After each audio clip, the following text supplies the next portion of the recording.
Welcome to my YouTube video channel. I'm RB and I've been monitoring airplanes in my neighborhood. It's been somewhat of a distraction lately. I thought, well, I'm going to record some of the stuff that's going on.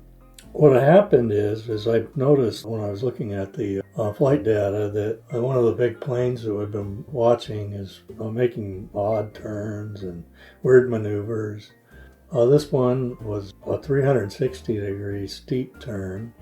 So they come in on approach to the Palomar Airport, runway 24. They're making a turn to lose elevation. So this was a Google Earth image. I've got the chart from the FAA overlaid onto the Google Earth, and I've set the waypoints up where the locations are that they would normally hit. So you can see the circle on there. That's the route of the plane. And they're coming down, crossing the Mojave Desert, and then they come over a little bit of a mountain range. Then they fly down this direction here. According to the chart, and it's not really showing the whole thing, but there's several waypoints that they would hit when they use this approach. So they're kind of skipping over a few of the waypoints on the way in. And I don't know why. I guess maybe it's easier to fly across this other direction. The other airlines is a JSX, and they fly a E-145, and they do a similar approach. So it doesn't seem like anything wrong with it. It's just it just seemed peculiar that they're doing this. I haven't seen a 360 turn, and I flew a lot as a passenger, and I don't ever recall having to do a turn like this. Kind of unusual to see this. I'm not sure what they're doing here, but you can see that they completely bypass the waypoint for Kanik, 4,300 feet elevation, and they shoot straight for the final approach fix, Jamal. It's the waypoint, and that's supposed to be a 3,100 foot. They're going to connect it, but they're coming in at 5,400 feet. So at 5,400 feet, they're going to make this turn, and the turn is a mile radius. So they're flying around a circle of about a mile, and then dropping down the altitude. So I think it's about 2,200 feet, and the total distance ends up being about 8 nautical miles. And so over 8 nautical miles, they're dropping 2,200 feet. Seems like a pretty reasonable descent. Obviously, it was planned because, they didn't just happen across to make a mistake like that. So they must have entered this into their navigation system ahead of time. Maybe they're just trying different ways to make this approach into Palomar. I'm not an aviation person. I'm just a spectator, so I'm a non-pilot viewing this as somebody just on the ground, just kind of wondering what's going on.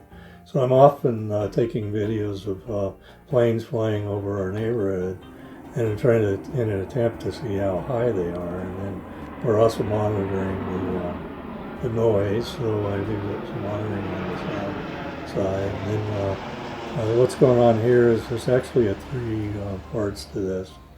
So I'm interested in the noise. That seems to be really common an argument for people about why they're concerned about the planes flying over, but also safety. So safety is a concern. And then pollution too. So we're looking at the levels of pollution and everything.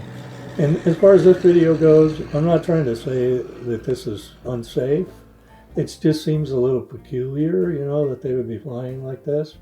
And so and that's my main objective, is just to try to figure out, okay, what's going on. I saw this on the radar app, the flight radar, and I thought, well, this would be a good one to talk about, turn maneuvers. So I was going to do it all in one video, and then I came across one that was a go-around, and it was a big jet, they're doing a go-around. And I happened to see a news report on one that did that in Boston, and I was like, well, what's the difference? A go-around, if it was in Boston or here in California at the Carlsbad Airport, this is basically the same thing. So kind of follows up on that. So that's part 2, and then part 3 has another flight. And so we follow that, and that goes around and does some weird maneuvers. And I think it might be weather related. So that one I went back to last year and was able to find some similar patterns in their flight. So there must be something that has to do with the weather, and it must be easier for them to fly a different area that they come across the mountain range, because they'll come across those mountains and then they kind of take a little bit more time instead of a direct route right into the airport. They kind of seem to be going. This is in the data set that you can download from the flight data, and then it's Google Earth file. So you can, and it's not to say that this is 100% accurate either. I mean, I found a lot of inaccuracies in the flight data information, but this is supposedly what they're throwing off when they're flying over us, the coming off of the airplanes. Just as a reminder, some people think I get paid to do this. I'm not doing it because I get paid, and I'm not doing it because I don't like the airplanes in my flying over my neighborhood. I bought a home that was in a neighborhood where we knew there was air traffic. The traffic that used to be flying over here was smaller airplanes. So probably for the last decade, we haven't had large airplanes flying over us. And so most recently it was JSX Airlines moved from flying into San Diego over here to Palomar Airport, and that was in September 2023. So they've been there for about a little over a year and a half, and they'll fly 4 flights a day. So they have another flight going to Oakland. So, it's starting to add up. And now we've got the American Airlines twice a day. And this is actually a larger plane. It's really significantly larger, even though it's within the same class of airplanes. Palomar Airport is rated as a Class B category. So it can take the small aircraft and small jets safely. The Class C, it's not really rated for that, but because they allow other jets to land there, they're Class C, they're now allowing this American Airlines jet to land there. And the curious thing about this is that they're going to do all these improvements to the runway to make them safe for the Class C aircraft, and I think they're even going to go up to Class D. And, maybe, someone was speculating that maybe they'll bring in cargo planes, but that hasn't really been set yet. But they do have distribution facilities for FedEx and UPS that are just recently expanded. That are close by the airport, and then also Amazon's got a big distribution facility. So it only makes sense if they improve the runway to the point where they can land larger planes, that they would be able to utilize that in the cargo situation. But like I said, that's not definite. That's just kind of speculation. And a lot of people will argue about that, saying that's not going to happen. But, they're going to do whatever makes the most money for the airport. And, that's fine. It's just it wasn't that way to begin with. This was passing by my home. So you can see it's at 1,200 feet. So 1,200 feet. Our elevation here is about 650. At 1,200, that's 550 feet above the ground. But our water tank is 710 feet. A concern when we see the planes about 900 feet coming through here, because that indicates that they're less than 200 feet above the water tower. I'm going to move on. If you like this one, please hit the like button, and if you're interested in more stuff like this. I'm going to do these, it's mainly for my community, so it's not something that I'll probably continue to do. I don't have anybody paying me to go out and take pictures of planes, but I do enjoy it. It's a hobby. I figured I might as well put the work on my YouTube channel for work, and then that way anybody from the community wants to see it, or if I post something on Nextdoor, they can come on here and look at it and see what it is that I'm talking about. And I'm not a complainer, so please, if you're a pilot and you think, oh, this guy's nothing but a complainer, he's a NIMBY, I'm not really doing that. I do have some complaints, about the noise, especially for anybody that's outdoors. I hear it in my office here, and it can be a little distracting. But if you're outdoors up at our clubhouse enjoying the pool, or you're playing pickleball or something, and these planes are coming over, they're pretty loud. This new one, the American Airlines jet, it's an E175, Brazilian made, which is kind of interesting, but it will be quite a bit larger. So on an approach, they're not necessarily using their jet engine so much as they are creating noise from just the mass of the plane cutting through the air. So what I've noticed is that The difference between the 145 and the 175 is 3 to 4 decibels. A 3 decibel increase is double the amount of sound pressure that you would experience. When we start talking about sound, there's different measurements that they use. In this particular case, the sound pressure level is, say, if they're up at altitude, they're probably around 77. And if they're coming in at low altitude, they'll hit 79, maybe 80.